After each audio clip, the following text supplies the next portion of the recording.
인생의 깊은 사연이 흐르는 곳 물의 이야기. 누가 저런 사람 챙겨줘요? 괜히 손댔다가 병만 온죠. 이제 우리 동네는 그냥 포기한 집이에요. 이 차가운 한마디가 저희 이웃들이 박춘배 할아버지께 보낸 지난 10수년의 전부였습니다.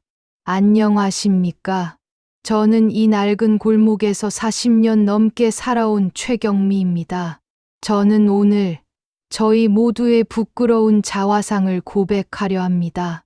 바로 저희 골목, 백세 노인 박춘배 할아버지 이야기입니다. 낡은 골목길의 가장 음습하고 막다른 끝자락, 박춘배 할아버지 댁 앞입니다.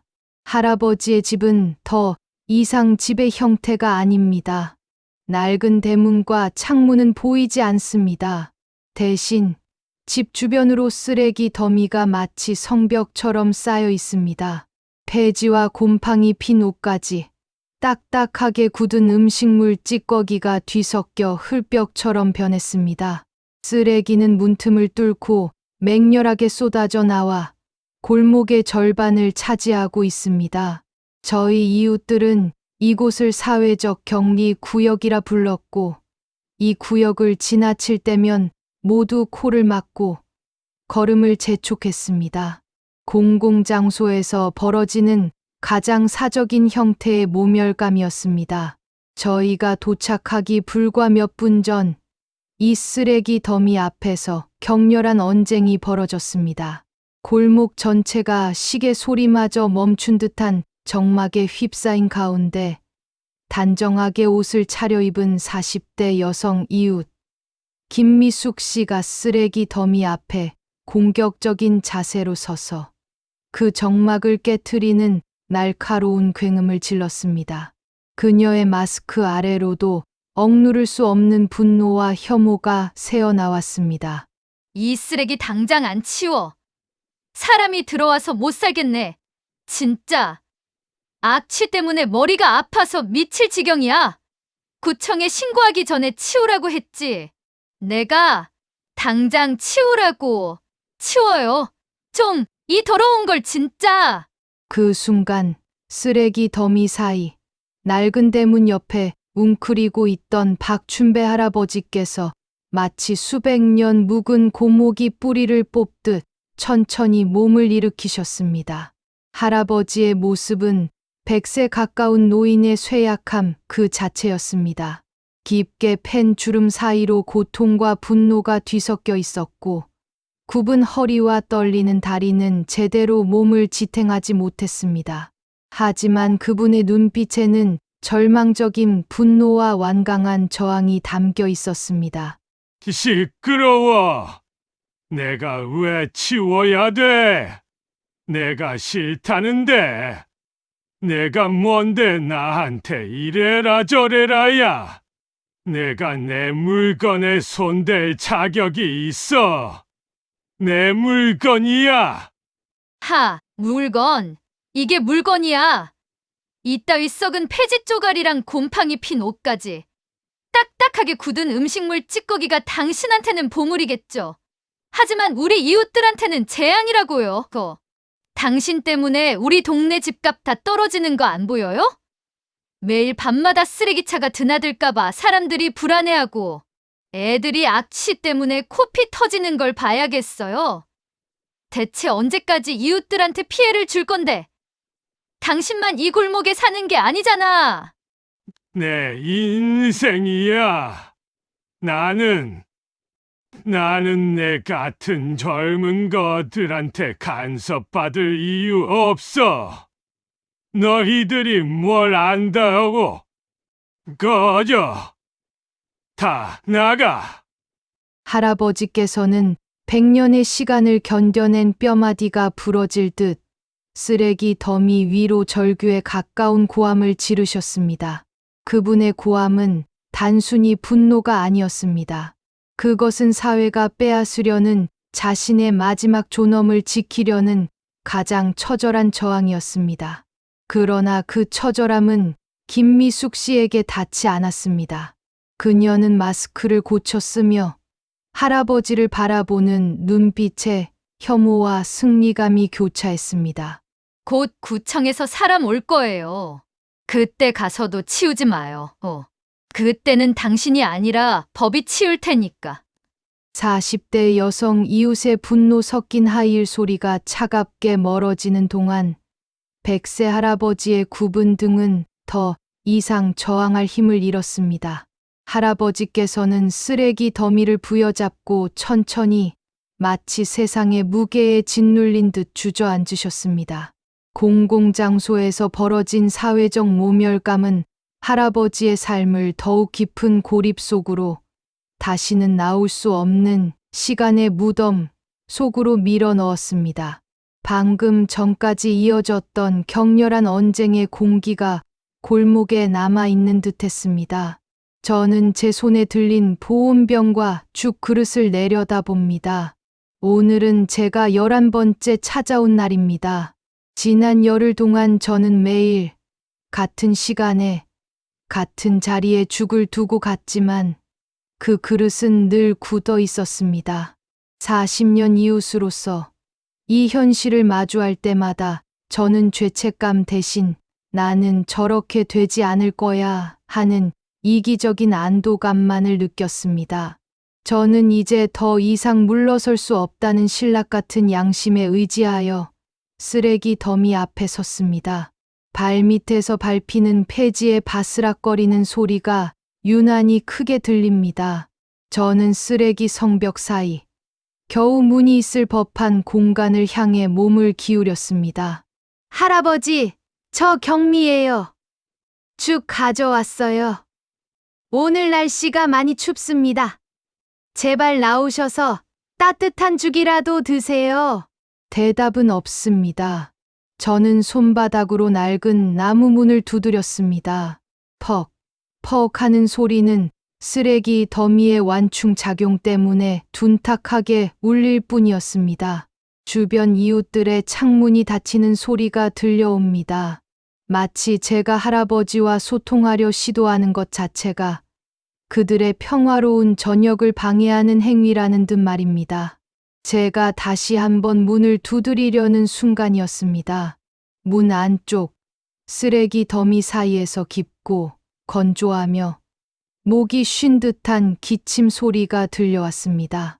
할아버지께서 분명히 집 안에 계시다는 신호였습니다.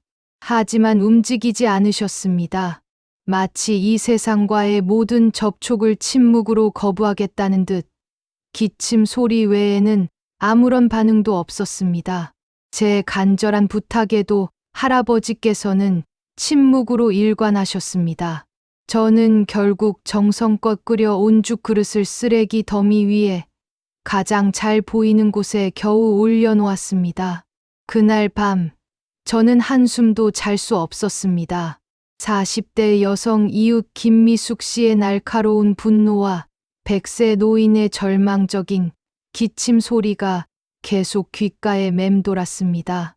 제 마음속의 죄책감은 그 소리들 사이에서 도망칠 곳을 찾지 못했고, 그 때문에 저는 새벽 내내 침대 위에서 뒤척였습니다. 이웃으로서의 무관심과 도덕적 의무 사이의 줄타기가 저를 짓눌렀습니다. 다음 날 아침 7시 15분, 해가 떠올랐지만 골목 끝은 여전히 차가운 그림자 속에 잠겨 있었습니다. 저는 다시 그 골목 끝에 섰습니다. 쓰레기 더미 위에 놓아둔 죽 그릇은 어제 그 모습 그대로 차가운 응어리처럼 굳어 있었습니다. 마치 시간이 그릇 안에서 얼어붙은 듯했습니다. 저는 문 앞에서 한참을 망설였습니다. 30년 동안 이웃으로 살았지만 그의 사적인 공간에 발을 들이는 것은 넘어서는 안 될 선을 침범하는 행위 같았습니다. 하지만 이제 더 이상 물러설 수 없다는 절박함에 저는 용기를 내어 쓰레기 더미를 넘어 낡은 대문을 밀었습니다.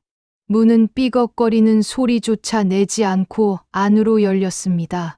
문이 열리자마자 뿜어져 나오는 악취는 바깥과 비교할 수 없을 정도로 맹렬했습니다. 마치 썩은 시간이 농축된 듯 숨을 쉬는 것 자체가 고통스러웠습니다. 마스크를 3겹이나 썼는데도 악취는 폐 속 깊숙이 파고들었습니다. 저는 코를 움켜쥐는 대신 정신을 차리려고 노력하며 집 안으로 한 걸음 내디뎠습니다. 집 내부는 마치 100년의 시간이 멈춘 듯 했습니다. 아니, 멈춘 것이 아니라 퇴보한 시간이었습니다. 벽지는 습기로 인해 검게 젖어 너덜거렸고 천장과 벽에는 곰팡이 포자가 하얗게 혹은 검게 뒤덮여 있었습니다. 창문은 바깥의 쓰레기 성벽에 완전히 막혀 있었기에 방 안에는 외부의 빛이 단 한 조각도 들어오지 못했고 그 때문에 어둠의 밀도가 극도로 높았습니다. 새벽 어둠이 그대로 얼어붙어 영원히 갇힌 공간이었습니다. 방 안에는 쓰레기 더미가 벽을 따라 또 다른 성벽을 이루고 있었습니다. 모든 가구와 집기류는 온갖 잡동사니 속에 파묻혀 그 형태를 알아볼 수 없었습니다. 그 모든 폐기물들이 할아버지의 집을 외부와 단절시키는 방어벽이자 동시에 감옥이 된 듯했습니다. 저는 폐지 더미와 썩은 옷가지를 조심스럽게 피하며 방 중앙을 향해 나아갔습니다. 방 중앙에는 얇은 소미불이 깔려 있었고 그 위에 박춘배 할아버지께서 웅크린 채 누워 계셨습니다. 그의 몸에서는 미세하게 떨림이 느껴졌지만 호흡은 희미했습니다. 저는 할아버지의 쇠약해진 모습 앞에서 어제 김미숙 씨의 분노가 얼마나 공허했는지 깨달았습니다. 저항하던 그분의 강렬함은 온데간데 없고 오직 극도의 체념만이 남아 있었습니다. 할아버지의 눈은 천장의 검은 얼룩을 향하고 있었지만 시선은 초점이 없었습니다. 마치 이 세상이 아닌 다른 곳을 보고 있는 듯했습니다. 할아버지의 마른 손이 무언가를 보물처럼 쥐고 있었습니다. 그것은 오래된 흑백 사진 한 장. 수많은 인파 속에서 누군가에게 상장을 건네는 50여 년 전 젊은 시절 위엄 있고 활짝 웃던 할아버지의 모습이었습니다. 사진 속에 빛나는 눈빛과 지금 이 방에 누워있는 초점 없는 노인의 대비는 저에게 깊은 충격을 주었습니다.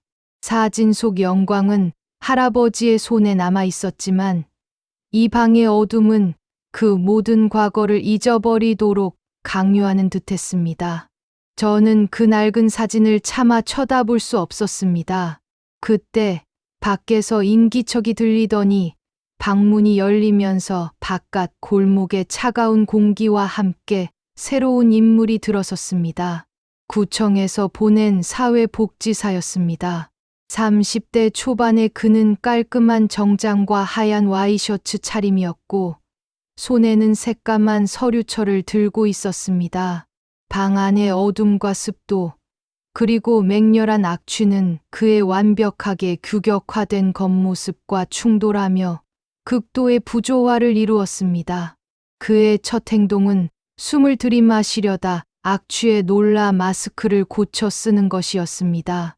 그의 미간에는 이미 이 상황에 대한 명백한 불쾌함과 판단이 새겨져 있었습니다.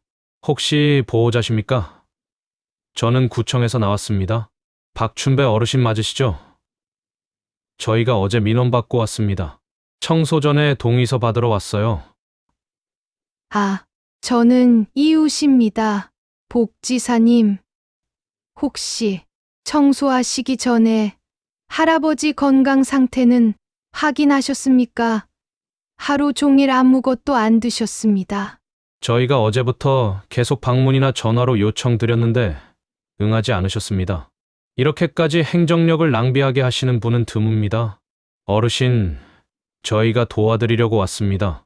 이거 사인만 해주시면 바로 전문 업체가 들어와서 깨끗하게 처리해 드릴 겁니다. 어르신을 위한 일입니다. 복지사는 할아버지의 코앞에 하얀 서류철을 내밀었습니다. 서류철의 하얀색과 방 안의 검은색 습기, 그리고 쓰레기가 극명하게 대비되었습니다.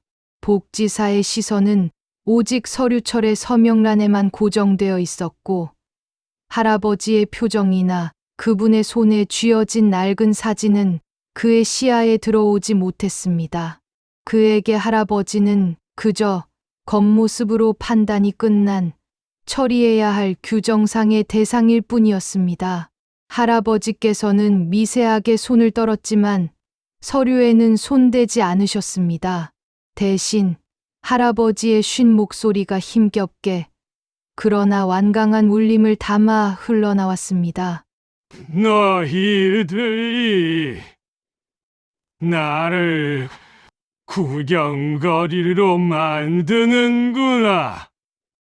내 존엄을 모른 척하는구나. 내 물건을 쓰레기라고. 저희는 구경하러 온 게 아닙니다. 어르신을 돕기 위해 온 겁니다. 하지만 어르신이 이렇게 협조 안 하시면 저희도 더 이상 뭘 해드릴 수가 없어요. 규정이 그렇습니다. 강제 집행은 저희 소관이 아닙니다. 어르신의 의사가 중요합니다. 복지사님, 지금 서명보다 이분이 100세 가까운 노인이라는 게 중요하지 않습니까? 사람이 지금 움직이지도 못하고 계시지 않습니까? 사람을 보십시오. 서류가 아니라요. 이게 진정한 도움입니까? 이웃분께서는 인도적인 마음은 이해합니다만 저희는 행정 절차를 밟고 있습니다. 이 상태로는 저희도 한계가 있습니다. 저희에게는 서류와 규정이 개인의 감정이나 상황보다 우선입니다. 저희도 일과 규정대로 움직여야 합니다. 죄송합니다. 복지사에 돕기 위해 왔다는 말은 이 공간의 악취처럼 공허하게 울렸습니다. 그는 서류철을 정리하며 빠르게 방문 쪽으로 몸을 돌렸습니다. 그에게 할아버지의 삶은 이미 겉모습만으로 판단이 끝난 가치가 없는 폐기물과 같았습니다. 저는 복지사의 차가운 등과 할아버지의 체념한 얼굴 사이에서 저희 사회가 만들어낸 가장 깊은 단절을 목격했습니다. 복지사의 발소리가 문턱을 넘는 순간 다시 골목에는 차가운 정막만이 남았습니다. 복지사는 결국 할아버지의 서명을 받지 못한 채 문턱을 넘어섰습니다. 규정에 따라 강제적인 조치를 취할 수 없었던 그는 그저 처리되지 않은 민원을 뒤로하고 떠났습니다.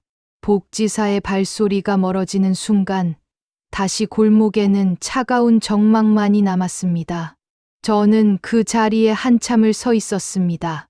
할아버지의 마른 손에 쥐어진 낡은 사진, 그리고 그 아래로 보이는 앙상한 몸이 저를 움직이게 했습니다. 저는 복지사가 놓치고 간 인간의 영역을 다시 보듬으려 했습니다. 할아버지, 저 좀 보세요. 잠시만이라도 제가 도와드릴 수 있어요. 이렇게 계속 계시면 안 돼요. 이불이라도 걷으셔야죠. 할아버지께서는 여전히 천장에 검은 얼룩을 응시할 뿐 아무런 반응이 없으셨습니다. 저는 할아버지의 얇은 어깨에 덮인 이불을 조심스럽게 고쳐 덮어 드렸습니다. 이불은 먼지와 습기로 인해 축축했고 만지는 것만으로도 소름이 돋았습니다. 저는 결국 방을 나섰지만 이것이 끝이 아님을 직감했습니다. 그 후로 일주일, 무시의 반복이 저희 골목의 새로운 일상이 되었습니다. 저는 매일 아침 출근 전에 죽을 끓여 할아버지 댁을 찾았습니다. 쓰레기 더미 위에 죽 그릇은 매번 그대로 차갑게 굳어 있었습니다. 저는 새로 가져온 죽을 그릇에 담아 다시 놓고 차가워진 죽 그릇을 수거해 가는 과정을 묵묵히 반복했습니다. 저는 이웃들을 찾아다니기 시작했습니다. 김미숙 씨를 제외한 그나마 온건했던 다른 이웃들에게 할아버지의 건강과 청소 동의에 대해 다시 한번 호소했습니다. 이웃들은 저희 방문을 평화로운 일상에 끼어든 소음처럼 여겼습니다. 먼저 박 사장님 댁을 찾았습니다. 문은 열어주었지만 최대한의 거리를 둔 채였습니다. 저기, 박 사장님, 할아버지 상태가 너무 안 좋으신데 복지사도 서명이 없어서 못 들어온다고 해요. 우리 한 번만 동의만 해달라는 게 아니라 같이 설득해 보면 안 될까요? 이대로는 정말 돌아가실 것 같아요. 최경미 씨, 그 얘기는 이제 그만합시다. 우리가 왜 남의 일에 발을 들여요? 우리가 선의로 도와주면 나중에 돌아오는 건 책임밖에 없어요. 혹시라도 무슨 일 생기면 구청은 우리한테 책임을 물을 겁니다. 이 동네 사람들끼리 신경 끄기로 합의하지 않았습니까? 보건소에 신고했으면 우리가 할 도리는 다 한 거예요. 박 사장님의 단호한 거절에 이어 저는 골목에 젊은 부부가 사는 집을 찾았습니다. 그들은 문 대신 창문을 조금 열어주었습니다. 죄송해요. 저 할아버지 문제 때문에 왔는데요. 이제 더 이상 방치할 수가 없어요. 당장 청소와 진료가 필요해요. 아이들이 보기에도 불편하잖아요. 저희도 물론 안타깝죠. 하지만 저희 애들이 아직 어리고, 그리고 솔직히 저희 집도 최근에 리모델링 했는데 악취 때문에 동네 전체 이미지가 너무 안 좋아요. 동의서를 받아야 한다는 건 결국 그 집 책임이라는 거 아닙니까? 저희는 저희 생활 지키는 게 먼저예요. 그 집 때문에 저희 집값까지 떨어지는 건 용납할 수 없어요. 저는 이웃들의 차가운 시선과 명확한 선 긋기에 절망했습니다. 이 모든 거절은 자기 보호라는 이름으로 포장된 무시였습니다. 마지막으로 저는 밤늦게까지 일하는 김씨 아주머니를 만났습니다.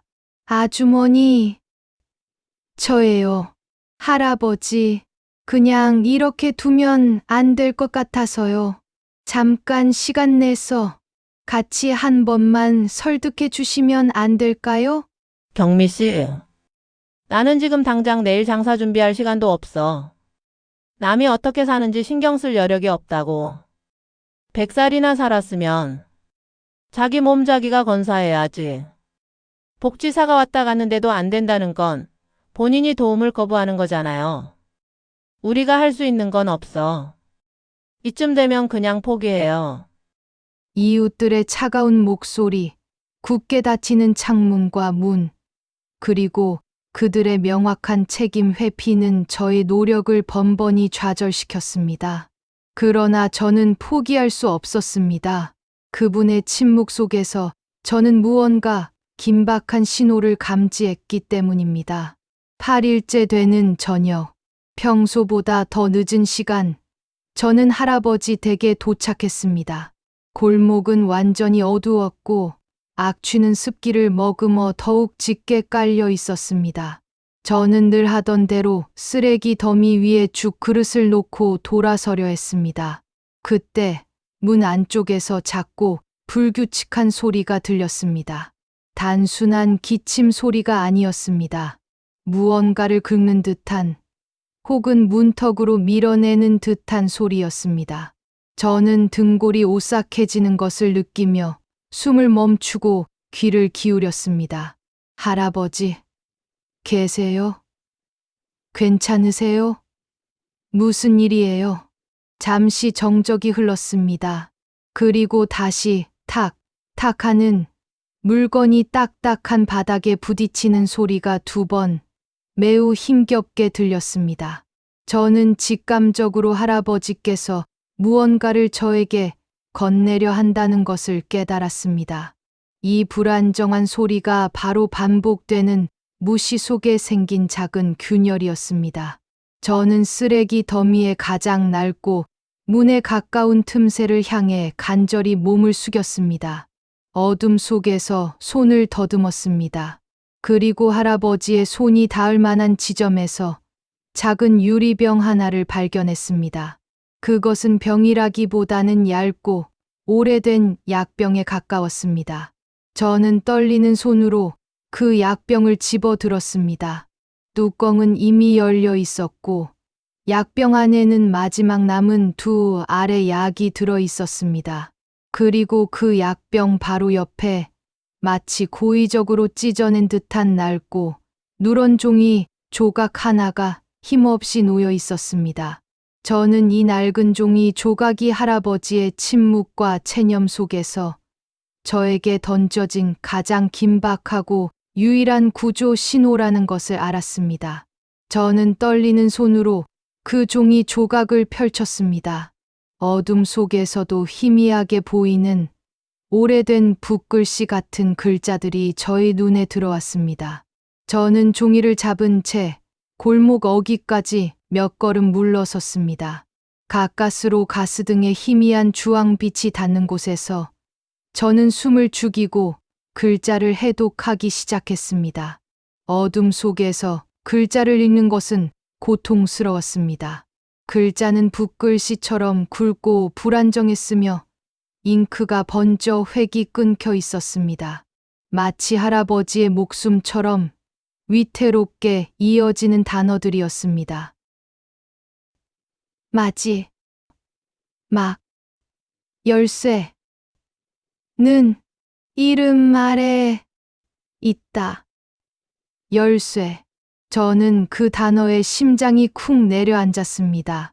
이 모든 쓰레기 더미 속에 물건이 아니라 할아버지의 삶을 되찾을 해결책이 숨겨져 있다는 뜻이었습니다. 저는 종이를 뒤집었습니다.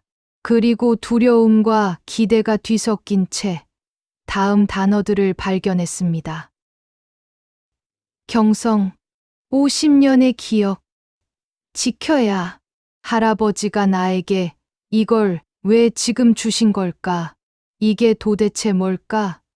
할아버지가 손에 쥐고 있던 그 흑백 사진이 50년대의 것이었어. 할아버지는 단순한 치매 노인이 아니야. 이 모든 쓰레기는 그가 필사적으로 지켜야 했던 무언가를 둘러싼 방패였어. 내가 청소를 원했던 건 할아버지에게는 침략이었던 거야. 저는 다시 약병에 남아있는 두 알의 약을 보았습니다. 그리고 낡은 문틈을 통해 어둠 속에 웅크린 할아버지의 실루엣을 바라보았습니다. 할아버지의 침묵은 더 이상 단순한 고집이 아니었습니다. 그것은 숨겨야만 하는 비밀이었고 동시에 생명을 건 절규였습니다. 이 약병과 종이 조각이 제 손에 들어온 순간 저는 생명을 건 선택의 기로에 섰습니다. 제 마음속에서는 격렬한 싸움이 일어났습니다. 선택 A. 당장 119를 부르는 것이 가장 안전하고 합리적인 길이었습니다. 약이 두 알뿐인 긴급 상황이니 저를 모든 책임과 비난에서 벗어나게 해줄 사회적인 선택이었습니다. 하지만 선택 B. 제가 119를 부르는 순간 할아버지가 마지막 힘을 짜내 밀어낸 이 종이, 이 50년의 기억이 담긴 열쇠는 쓰레기와 함께 영원히 폐기될 것이었습니다. 저는 제 손으로 할아버지의 마지막 존엄을 짓밟고 싶지 않았습니다. 저는 위험을 감수하기로 결심했습니다. 할아버지는 저에게 합리적인 구조가 아니라 믿음과 존엄을 지키라는 명령을 내리신 것이라고 믿었습니다. 제가 이웃들과 복지사의 눈을 속이고 규정을 어기고 할아버지의 뜻을 따르는 이 행동이야말로 인간으로서의 마지막 도리일지 모른다고 생각했습니다. 저는 약병과 종이 조각을 외투 안주머니 깊숙한 곳에 단단히 넣었습니다. 이 두 개의 증거물은 이제 제가 이 비극의 미궁을 풀어야 할 무기이자 지도가 되었습니다. 저는 마지막으로 낡은 문을 향해 고개를 숙였습니다. 할아버지의 침묵은 이제 저에게 기다림을 의미했습니다. 시간이 없었습니다. 할아버지, 제가 약속할게요. 제가 약을 구해올게요. 그리고 할아버지의 50년의 기억, 제가 반드시 되찾아 드릴게요. 제가 올 때까지 세상의 모든 악취와 외면 속에서 제발 버텨주세요. 그거 네. 죽도 고맙고. 저는 그 나지막한 목소리에 온몸이 얼어붙는 것 같았습니다. 지난 8일간 제가 매일 아침 놓고 갔던 그 차가운 죽을 할아버지께서는 알고 계셨습니다. 아니, 감사하고 계셨습니다. 저를 단순히 무시한 것이 아니었습니다. 그것은 저에 대한 믿음과 그분의 마지막 존엄을 지키려는 침묵 사이의 처절한 투쟁이었던 것입니다. 할아버지의 그 한마디는 제 선택이 옳았음을 증명하는 가장 강력한 격려였습니다. 저는 다시 한번 문을 향해 깊이 고개를 숙였습니다. 그리고 대답 없는 침묵과 악취를 뒤로하고 그 집을 나섰습니다. 쓰레기 더미를 넘어 골목을 빠져나왔을 때 저는 비로소 숨을 크게 내쉴 수 있었습니다. 이제 저는 탐정이 된 것입니다. 낡은 시계의 초침 소리만이 저에게 남은 시간이 얼마 없음을 재촉했습니다. 저는 도서관으로 향하는 새벽길 내내 제 외투 안주머니, 속투 아래 약의 무게를 느꼈습니다. 이 약은 제가 진실을 밝혀낼 수 있는 시간 제한이자 동시에 제가 져야 할 윤리적 도박의 무게였습니다. 과연 내가 이 복잡한 과거를 해독할 때까지 할아버지께서 버텨주실 수 있을까? 이 질문이 저의 모든 판단을 지배했습니다. 도서관에 도착하자마자 저는 근현대 자료실에서 가장 구석진 컴퓨터 앞에 앉았습니다. 저는 떨리는 손으로 할아버지의 성함인 박춘배와 종이에 적힌 경성이라는 키워드를 함께 검색어 창에 입력했습니다. 이웃들이 골칫거리 노인으로 치부했던 이름이 이 오래된 기록 속에서는 어떤 의미를 지니고 있을지 저는 숨을 죽였습니다. 검색 결과가 화면에 떴습니다. 1950년대의 자료들, 수십 건의 기사가 쏟아져 나왔고 그중 가장 상단에 뜬 신문 기사의 제목은 저희 심장을 산산조각 내는 것 같았습니다. 화면의 글자가 차가운 새벽빛 아래서 피처럼 선명하게 빛났습니다. 1958.4.12 전쟁고아의 아버지 박춘배 선생, 고아원 설립 공로로 대통령 표창 수상, 그의 숭고한 희생, 전 국민의 귀감, 서울시 명예 시민 칭호 수여, 전쟁고아의 아버지, 대통령 표창, 명예 시민, 50년의 기억이 바로 이것이었구나. 제가 외면했던 그분이, 저희 동네의 가장 후미진 골목에 살았던 그분이 한때 이 나라의 영웅이었다니. 저는 떨리는 손으로 기사를 클릭했습니다. 기사 속에는 할아버지의 젊은 시절 사진이 실려 있었습니다. 30대 중반의 박춘배 선생은 힘든 시기였음에도 불구하고 밝고 결의에 찬 눈빛을 하고 있었습니다. 저는 그 숭고한 영웅의 모습과 지금 악취 속에서 웅크린 채 죽음을 기다리는 앙상한 노인의 모습을 끊임없이 대비했습니다. 기사는 박춘배 선생이 6.25 전쟁 직후 폐허가 된 경성 서울의 후미진 골목에서 버려진 수십 명의 전쟁고아를 모아 사제를 털어 보육했다고 설명했습니다. 그는 자신의 전 재산을 헌납하여 희망의 집이라는 고아원을 설립했고 그곳은 당시 아이들의 성지로 불렸다고 했습니다. 저의 죄책감은 이제 감당할 수 없을 만큼 거대해졌습니다. 우리가 그분을 쓰레기 더미로 규정했던 그 장소가 한때 희망의 집이었다니. 제가 매일 아침 놓고 갔던 죽 그릇을 조용히 감사해했던 그분이 수많은 생명을 살린 국가의 영웅이었다니. 이웃으로서 30년간의 무관심은 역사적 영웅에 대한 집단적 배신으로 변질되었습니다. 저는 눈물을 참고 다음 단서인 희망의 집을 검색창에 입력했습니다. 그리고 화면에 나타난 연관 검색어들은 저를 더욱 깊은 절망 속으로 밀어 넣었습니다. 희망의 집 폐쇄 사건, 고아원 사유지 분쟁, 박춘배 대시공사 소송 기각. 이 단어들은 할아버지의 고립이 단순한 노화나 치매가 아님을 증명했습니다. 그것은 50년 전의 숭고한 희생과 현대의 탐욕적인 자본이 충돌한 비극이었습니다. 저는 가장 최근의 소송 기록을 확인했습니다. 1980년대부터 시작된 분쟁, 희망의 집 부지가 재개발 지역에 포함되면서 할아버지는 고아원 부지를 노리는 대형 시공사와의 소송에 휘말렸고 결국 패소했습니다. 시공사는 보상금을 제시했지만 할아버지는 돈을 거부하고 고아원의 유일한 자녀 건물인 그 집에 남아 버텼습니다. 그에게 그 집은 단순한 건물이 아니라 전쟁 고아들을 위한 성지, 즉 50년의 영광 그 자체였기 때문입니다. 시공사의 대응은 잔혹했습니다. 그들은 할아버지를 강제로 끌어낼 수 없자 그의 주변에 대규모 건축 폐기물과 가정 쓰레기를 무단으로 쌓기 시작했습니다. 할아버지의 집 주변에 쓰레기 성벽을 쌓아 외부와의 모든 접촉을 차단하고 악취로 고통을 주어 스스로 지치게 만들려는 비인간적인 전략이었습니다. 저는 깨달았습니다. 쓰레기 더미는 이웃들의 민원 때문이 아니었습니다. 그것은 시공사가 할아버지를 쫓아내기 위해 만든 악의적인 감옥이었습니다. 50년의 영웅은 지난 수년간 현대 문명이 만들어낸 가장 잔인하고 고립된 감옥에 갇혀 있었던 것입니다.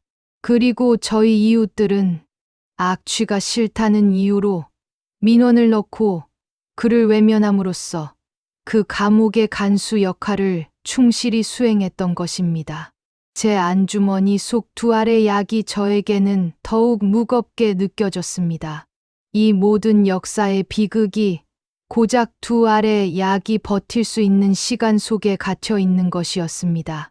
저는 다시 낡은 종이의 단서를 떠올렸습니다. 마지막 열쇠는 이름 아래에 있다. 할아버지는 분명히 소송에 패소했지만 그의 마지막 희망은 이 방대한 분쟁 기록 어딘가 혹은 그의 영웅적인 이름 아래에 숨겨져 있을 것입니다. 저는 이 고독한 전쟁을 끝내고 할아버지의 명예를 되찾아 주어야 했습니다. 저는 도서관을 박차고 나왔습니다. 이름 아래. 저는 그 단어가 단순한 소송 기록이 아닌 할아버지가 박춘배라는 영웅의 이름을 걸고 행한 최초의 행위에 대한 기록일 것이라 직감했습니다. 바로 희망의 집을 설립하며 토지를 기부했던 그 원본 문서였습니다. 택시를 잡아타고 법원 등기소의 옛 서고로 향했습니다. 등기소 서고는 습하고 차가웠으며 수십 년간 먼지와 시간 속에 갇힌 서류들의 독특한 냄새가 코를 찔렀습니다. 저는 서고 입구를 지키는 중년의 서고 관리 담당자 앞에 섰습니다. 그는 창백한 얼굴로 돋보기를 코에 걸치고 앉아 낡은 장부를 들여다보고 있었습니다. 제 다급한 사정을 설명했지만 그는 냉담했습니다. 저기 1950년대의 토지 기부 기록 말씀이십니까? 그거는 전산화가 안 돼서 서고 깊숙한 곳에 실물 서류철에서 찾아야 하는데 당사자도 아니고 위임장도 없이 단순 검색은 불가능합니다. 규정 위반입니다. 규정인 거 압니다. 하지만 그분이 지금 죽어가고 있어요.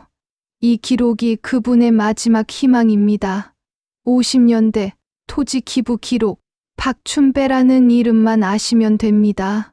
1958년 대통령 표창을 받은 분입니다. 저도 바쁘고 예전에는 그런 분들이 많았겠죠. 하지만 제게는 서류가 서류일 뿐입니다.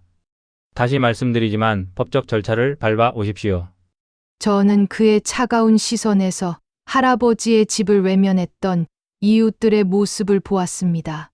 나와 상관없는 일이라며 쉽게 선을 긋는 이 사회의 냉담함이었습니다. 저는 더 이상 논리적으로 호소할 수 없음을 깨달았습니다. 저는 마지막 남은 절박함을 꺼내야 했습니다. 선생님, 이분을 외면하시면 안 됩니다. 이분은 지금 폐기물 쓰레기 더미 감옥에서 단 2알의 약으로 버티고 계세요. 그 쓰레기가 그의 마지막 존엄까지 앗아가고 있습니다. 저는 그분의 유일한 기억의 증인입니다. 이분을 구원할 수 있는 마지막 기회는 바로 이 서류 속에 있고, 이 서류는 지금 선생님의 손안에 있습니다. 선생님께서 이 나라의 영웅을 외면하시면 누가 이 낡고 잊혀진 정의를 기억하겠습니까? 쓰레기 감옥이라니. 제가 이 일을 30년 했습니다. 50년대 기록은 저도 직접 꺼내본 적이 없어요. 절차가 선생님, 절차가 그분의 목숨보다 중요합니까? 이분을 구하고 싶습니다. 그는 한참 동안 낡은 돋보기를 만지작거리더니 마침내 깊은 한숨을 쉬었습니다. 잠깐만 기다려요. 제가 제 권한으로 열람만 도와드리겠습니다. 하지만 절대 이 서고 밖으로 서류를 가져나가서는 안 됩니다. 오직 희망의 집 토지 기부 기록만 볼 수 있습니다. 저는 고개를 깊이 숙여 감사 인사를 드렸습니다. 그는 묵묵히 서고 안으로 들어갔고 잠시 후 엄청난 먼지를 뒤집어 쓴 낡은 서류철을 들고 나왔습니다. 저는 떨리는 손으로 그 서류철의 장을 넘겼고 마침내 박춘배 선생의 서명 아래에 숨겨진 그 작은 글자들을 찾아냈습니다. 그 문서의 하단, 마치 고의적으로 숨겨놓은 것처럼 작게 쓰인 글자들이 저희 시선을 사로잡았습니다. 그것은 토지 기부 조건에 대한 특약 사항이었습니다. 상기 토지는 영구적으로 전쟁고와 보호 목적으로만 사용될 것을 명시하며 만약 본 목적 이외의 영리 행위 또는 주거 외 용도로 전용될 시 기부 행위는 즉시 무효가 되며 토지 소유권은 기부자 박춘배에게 환원된다. 영구 목적 사용 조건, 환원 조항. 저는 복사본을 챙겨 등기소를 박차고 나왔습니다. 냉철하게 생각했습니다. 이 서류는 진실이지만 법정은 느렸습니다. 2알의 약이 허락한 시간을 넘어설 것이 뻔했습니다. 법정은 답이 아닙니다. 저는 단 하나의 길밖에 없음을 깨달았습니다. 공론화, 이 사회가 외면했던 영웅의 이야기를, 그리고 시공사의 비인간적인 쓰레기 감옥을 세상에 터뜨려야 했습니다. 여론만이 이 거대한 자본과 차가운 규정을 단숨에 멈출 수 있는 유일한 힘이었습니다. 저는 법원 건물에서 조금 떨어진 공원 주차장 구석에 택시를 세웠습니다. 차가운 새벽 공기가 택시 창문으로 새어 들어왔고 저는 추위보다는 극도의 긴장감에 온몸이 떨렸습니다. 제 손에는 복사본 서류와 할아버지의 마지막 약이 든 작은 유리병이 땀으로 축축해져 있었습니다. 이 유리병과 이 전화 한 통이 할아버지의 남은 생명줄이었습니다. 저는 대학 동창을 통해 연락한 탐사 전문 기자 이강민에게 전화를 걸었습니다. 그의 이름은 과거 부패한 권력을 무너뜨린 특종으로 유명했지만 동시에 그만큼 냉철하고 쉽게 속지 않는 인물로 알려져 있었습니다. 저는 심호흡을 하고 떨리는 목소리를 억눌렀습니다. 여보세요. 이강민입니다. 발신 번호가 낯선데요. 선생님, 저는 최경미라고 합니다. 지금 굉장히 긴급한 국가적 비극을 신고하려고 전화했습니다. 이 내용은 단독 특종감입니다. 부탁드립니다. 제 말을 3분만 들어주세요. 최경미 씨. 저는 지금 마감 중입니다. 국가적 비극이라는 말을 너무 쉽게 쓰시는 것 같군요. 사안의 개요부터 말씀해 주시죠. 저는 그의 차가운 반응에 심장이 철렁했지만 오히려 정신을 차렸습니다. 감정적인 호소는 통하지 않는다. 이 기자에게는 사실과 충격적인 대비만을 보여주어야 했습니다. 박춘배 선생을 아십니까? 1958년 대통령 표창까지 받은 전쟁고아의 아버지입니다. 지금 그 영웅이 대형 시공사가 만든 쓰레기 더미 감옥에서 죽어가고 있습니다. 박춘배요. 50년대 인물인 건 알고 있습니다. 하지만 그분의 집 문제라면 저희도 꽤 오래전에 재개발 분쟁으로 알고 있습니다. 이미 법적으로 종결된 사건 아닙니까? 기자님 말씀이 맞습니다. 공식적으로 패소하고 종결된 사건이 맞습니다. 그래서 저희가 법원에 재심을 청구할 시간이 없다는 것도 압니다. 하지만 그 재판이 잘못되었어요. 그들이 가장 중요한 증거를 숨겼거나 법원이 그것을 간과했습니다. 제가 방금 등기소에서 50년대 원본 토지 기부 기록을 확보했습니다. 그 서류에는 영리행위 시 토지 소유권은 기부자에게 즉시 환원된다는 특약 사항이 명시되어 있습니다. 시공사가 재개발로 얻으려는 이익은 명백한 영리행위입니다. 환원 조항이요. 이미 종결된 사건에서 그게 효력이 있을까요? 그리고 왜 그 중요한 증거가 이전 소송에서 다뤄지지 않았던 겁니까? 바로 그것이 문제입니다. 수십 년 전에 종결된 그 소송이 완벽하지 않았다는 증거입니다. 저는 이 법적 문제를 느린 법원에 다시 맡길 시간이 없습니다. 아버지는 지금 두 알의 약으로 버티고 계십니다. 저는 이 환원 조항이라는 폭탄을 세상의 여론에 터뜨려서 그 시공사가 이 영웅을 쓰레기 감옥에 가둔 비인간적인 행위를 당장 멈추도록 강제해야 합니다. 저는 제가 가진 모든 증거와 절박함을 쏟아냈습니다. 단순한 이웃이 아닌 법적 허점을 짚어내는 조력자로서의 모습을 보이려 노력했습니다. 이강민 기자는 한동안 침묵했습니다. 그 침묵은 단순한 고민이 아닌 거대한 특종의 무게를 재는 듯했습니다. 알겠습니다. 최경미 씨. 당신의 목소리와 제시한 증거의 논리가 이 사건의 종결 여부를 뒤집을 만큼 강력하다고 판단됩니다. 저희 팀이 지금 움직입니다. 1958년 대통령 표창과 현재의 쓰레기 감옥. 이 대비는 무시할 수 없습니다. 서류 복사본을 사진 찍어 당장 제 이메일로 전송하십시오. 제가 곧바로 그곳으로 가겠습니다. 그리고 이 사건, 저희가 끝까지 파헤칩니다. 저는 승리했습니다. 저는 즉시 다시 도서관으로 가서 기자에게 모든 정보와 함께 할아버지의 집 주소를 전송했습니다. 두 알의 약이 완전히 소진되기 전에 저는 마침내 할아버지의 명예를 구원하고 그의 집에 드리워진 쓰레기 감옥의 장막을 걷어낼 기회를 잡은 것입니다. 이제 세상의 심판만이 남아 있었습니다. 저는 곧바로 택시를 박차고 할아버지의 집이 있는 골목으로 미친 듯이 달려왔습니다. 제 눈앞에는 벌써 이미 고성능 카메라와 렌즈, 그리고 기자들의 긴장된 얼굴이었습니다. 하지만 제 모든 신경은 오직 두 알의 약이 비운 시간을 견뎌낸 할아버지의 문에만 쏠려 있었습니다. 저는 이강민 기자의 곁을 지나쳐 쓰레기 성벽을 헤치고 문으로 달려갔습니다. 이보시오! 당신들! 지금 당장 촬영 중단해! 이건 사유지에 대한 명백한 명예훼손이야! 우리 회사 법무팀이 가만두지 않을 거야! 이 노인네가 원래 쓰레기를 모으는 정신 이상자라는 걸 왜 보도하지 않아? 멈추지 않을 것입니다. 저희는 공익적 보도 중입니다. 사유지요?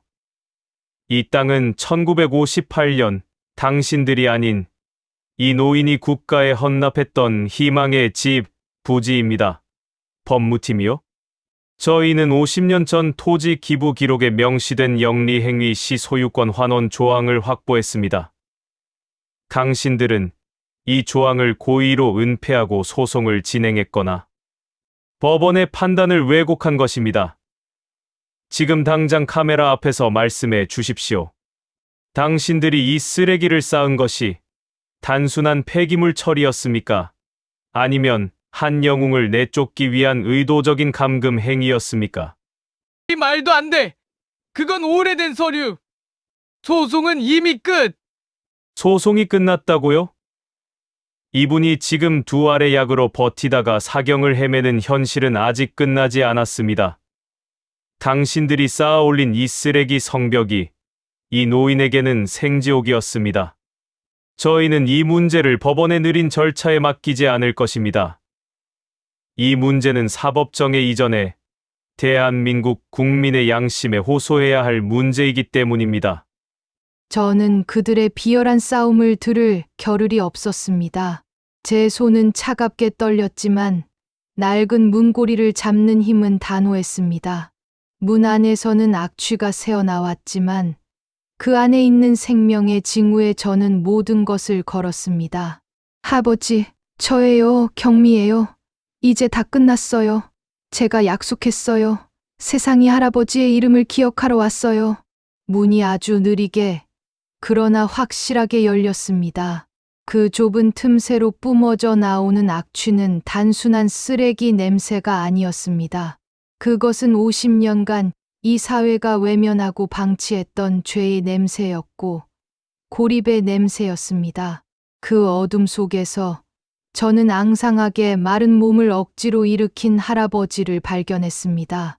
그의 눈빛은 희미한 초점을 맞추고 있었고 입술은 바싹 말라 있었습니다. 그는 낡은 이불을 덮은 채 간신히 저를 바라보고 있었습니다. 그의 침대 옆에는 약병이 엎어져 있었고 바닥에는 아무것도 남아있지 않았습니다. 두 알의 약은 이미 그의 몸속에서 소진된 것입니다. 저는 울컥 치밀어 오르는 눈물을 억눌렀습니다. 그는 무사했습니다. 그의 50년의 결의와 저희 필사적인 움직임이 기적처럼 시간을 맞춘 것입니다.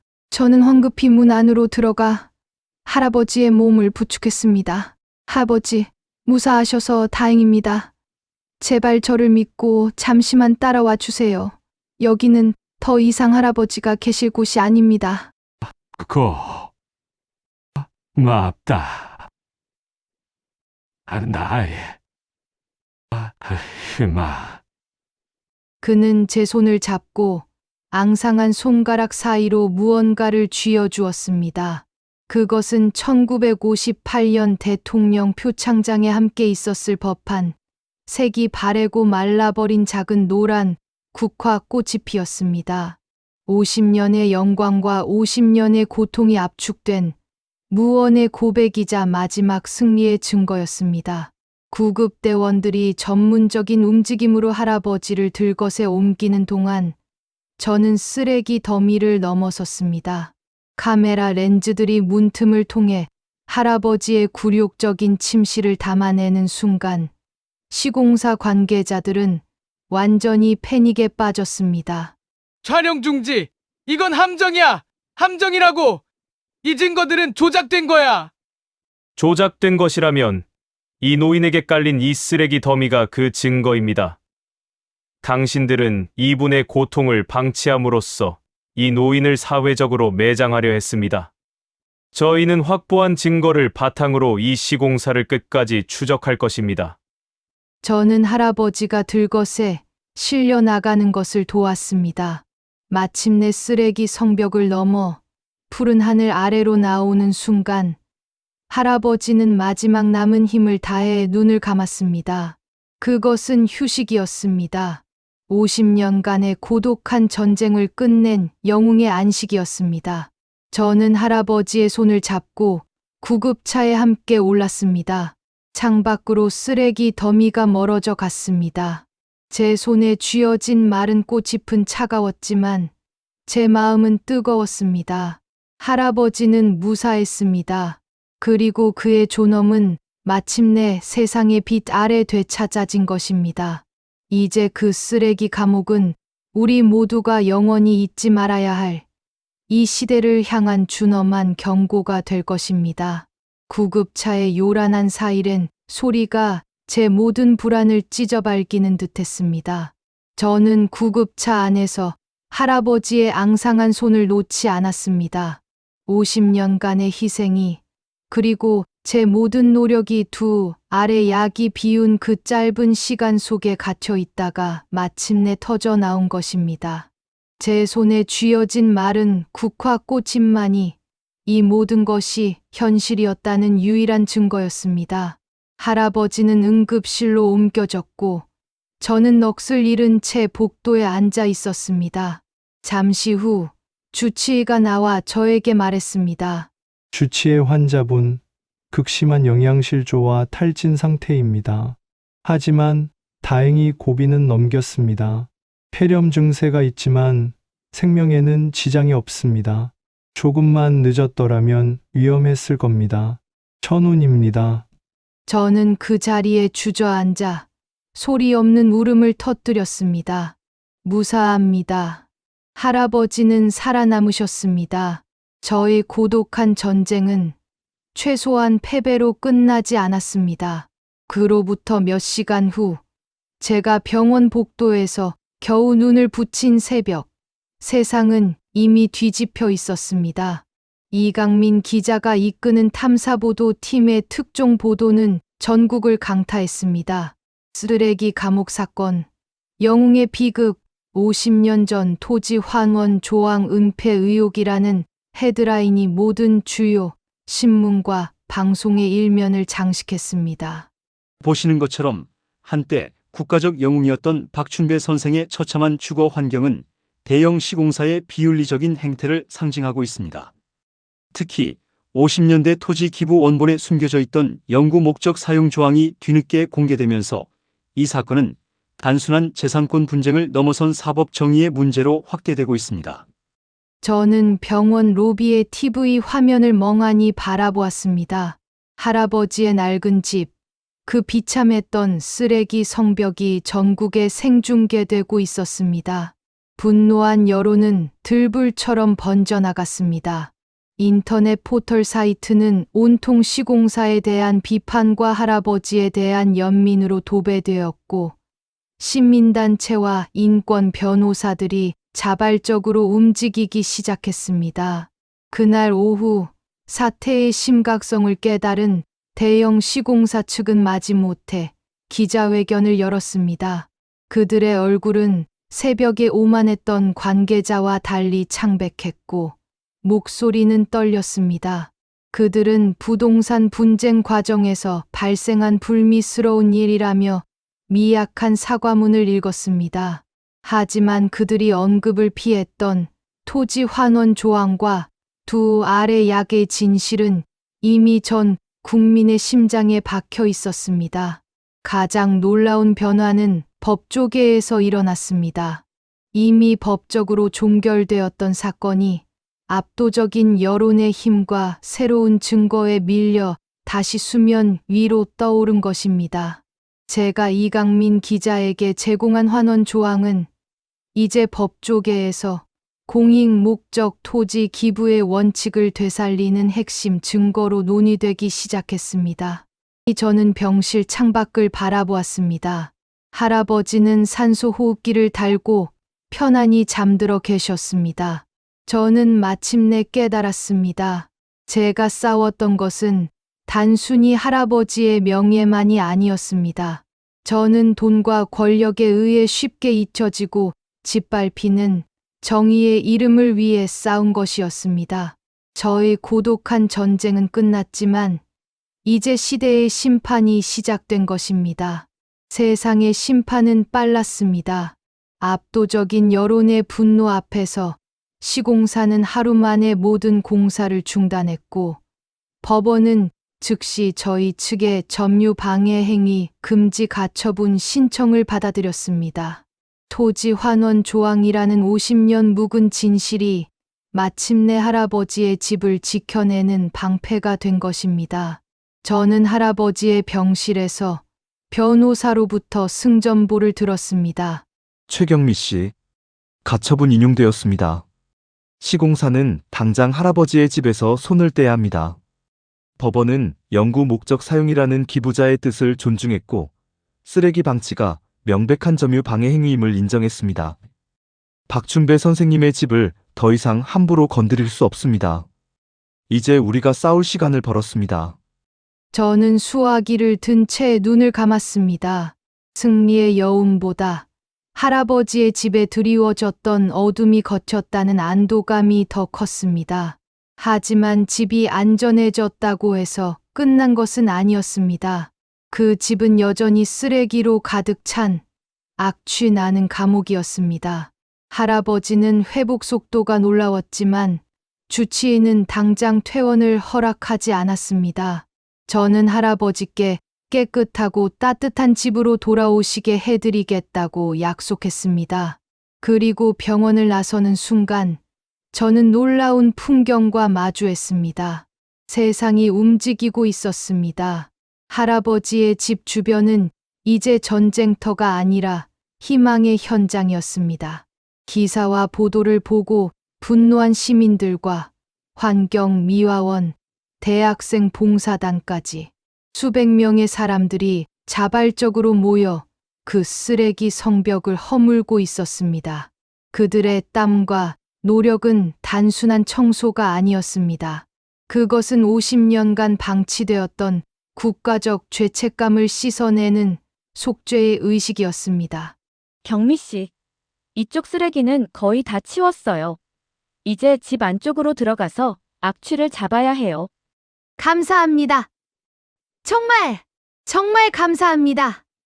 저는 그들과 함께 마스크를 쓰고 집 안으로 들어섰습니다. 빛이 차단되었던 집 안은 여전히 끔찍했지만 사람들의 손길이 닿자 놀라운 속도로 깨끗해지기 시작했습니다. 시공사가 쌓아 올린 폐기물들, 악의의 증거였던 모든 짐들이 트럭에 실려 나갈 때마다 저는 무거운 쇠사슬이 하나씩 끊어지는 듯한 해방감을 느꼈습니다. 며칠간의 청소 끝에 할아버지의 집은 마침내 본래의 모습을 되찾았습니다. 비리록 낡았지만 따뜻한 햇빛이 창문으로 들어오는 인간의 존엄이 살아 숨 쉴 수 있는 공간이었습니다. 저는 마지막으로 할아버지의 방을 정리했습니다. 그때 저는 구석에 박혀 있던 낡은 나무 액자를 발견했습니다. 그것은 바로 할아버지가 제게 쥐어주셨던 마른 국화꽃잎의 원본이었던 1958년 대통령 표창장이었습니다. 50년 동안 쓰레기 속에 어둠 속에 갇혀 있던 영웅의 명예였습니다. 액자에는 먼지가 가득했지만 그 안의 글자들은 여전히 빛나고 있었습니다. 저는 고심 끝에 그 표창장을 방의 가장 눈에 띄는 벽, 햇빛이 가장 잘 드는 높은 곳에 걸었습니다.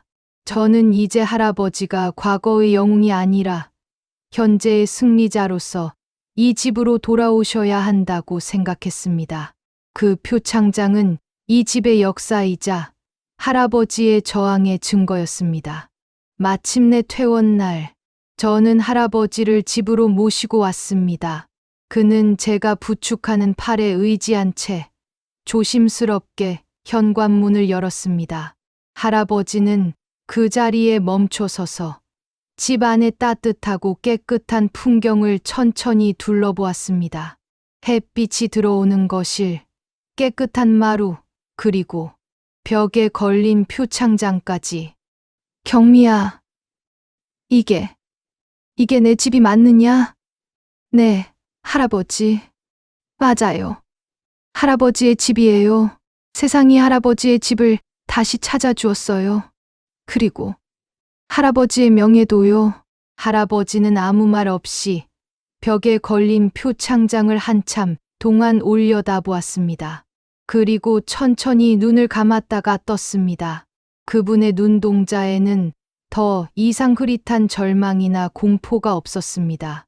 대신 오랜 시간 잃어버렸던 평화와 깊은 감동이 고여 있었습니다. 쓰레기 감옥은 사라지고 집은 다시 희망의 보금자리가 되었습니다. 저는 알았습니다. 이것은 끝이 아니라 박춘배 선생의 새로운 서사, 그리고 이 시대를 사는 우리의 새로운 양심의 시작이라는 것을. 할아버지는 집에 돌아오신 후 정확히 열흘 만에 평안히 눈을 감으셨습니다. 쓰레기 감옥에서 벗어나 50년 동안 간직했던 명예를 되찾고 따뜻한 햇빛이 드는 깨끗한 방에서 마지막 안식을 맞으신 것입니다. 그분의 마지막 숨결은 수십 년간의 고통이 아닌 깊은 안도감이었습니다. 저는 할아버지의 그 마지막 미소를 영원히 잊을 수 없을 것입니다. 할아버지의 장례식은 수많은 시민과 국가유공자 단체, 그리고 저희의 사연을 보도했던 기자들의 관심 속에 엄수되었습니다. 그분의 삶이 단순히 한 노인의 비극으로 끝나는 것이 아니라 시대의 부끄러움을 씻어낸 승리의 역사였음을 세상이 증명해 주었습니다. 그 후 몇 달, 할아버지의 집과 토지의 운명은 최종 결정되었습니다. 저희의 싸움은 단순한 소송이 아니었기에 법원은 토지 환원 조항을 최종적으로 인정했습니다. 할아버지의 토지는 대규모 재개발의 이익이 아닌 영구적인 공익 목적이라는 원래의 뜻대로 한국전쟁 참전 용사들과 고아들을 기리는 작은 역사, 기념 공원으로 조성되기로 결정되었습니다. 저는 매일 할아버지의 집을 찾아가 이제는 맑은 햇살이 들어오는 거실 벽을 바라보았습니다. 그곳에는 1958년 대통령 표창장이 자랑스럽게 걸려 있습니다. 저는 문득 생각합니다. 할아버지가 제게 쥐어주셨던 두 알의 약은 단순히 그의 생명을 연장시키는 약이 아니었습니다. 그것은 세상의 진실을 폭로할 시간을 벌어준 우리 모두의 양심을 일깨우는 마지막 기회였습니다. 할아버지는 소송에 패소하고 쓰레기 속에 갇혀 절망하셨지만 단 한순간도 자신의 명예와 역사의 진실을 포기하지 않았습니다. 그리고 저희 손을 통해 마침내 승리했습니다. 저는 깨달았습니다. 기억은 가장 강력한 무기이며 무관심은 가장 거대한 감옥입니다. 한 시대의 영웅이 쓰레기 더미에 갇혀 절규했을 때 그분을 진정으로 가둔 것은 건설사의 포클레인이 아니라 우리 사회의 집단적인 무관심이었습니다. 하지만 저희의 싸움은 무관심의 장막을 걷어내고 잊혀진 약속의 생명을 불어넣었습니다. 할아버지는 이제 육신은 떠났지만 그분의 이름은 영원히 이 땅 위에 그리고 새롭게 세워질 기념 공원 위에 남을 것입니다. 그분의 삶은 우리에게 질문합니다. 할아버지의 이야기가 당신의 가슴에 닿았기를 바랍니다. 이 이야기를 들은 지금 당신의 시선은 어디를 향하고 있나요? 우리 주변, 혹시 세상으로부터 잊힌 채 그림자 속에 머물러 있는 소중한 이름은 없습니까? 당신의 작은 관심이 오래된 약속과 명예를 지켜내는 새로운 시작이 되어줄 수 있을까요? 여러분의 생각을 나눠주세요. 이 이야기에 대한 여러분의 마음을 댓글로 남겨주시길 바랍니다. 지금까지 저희의 사연을 들어주셔서 진심으로 감사합니다. 시청해주셔서 감사합니다. 좋아요와 구독, 그리고 댓글 꼭 부탁드립니다.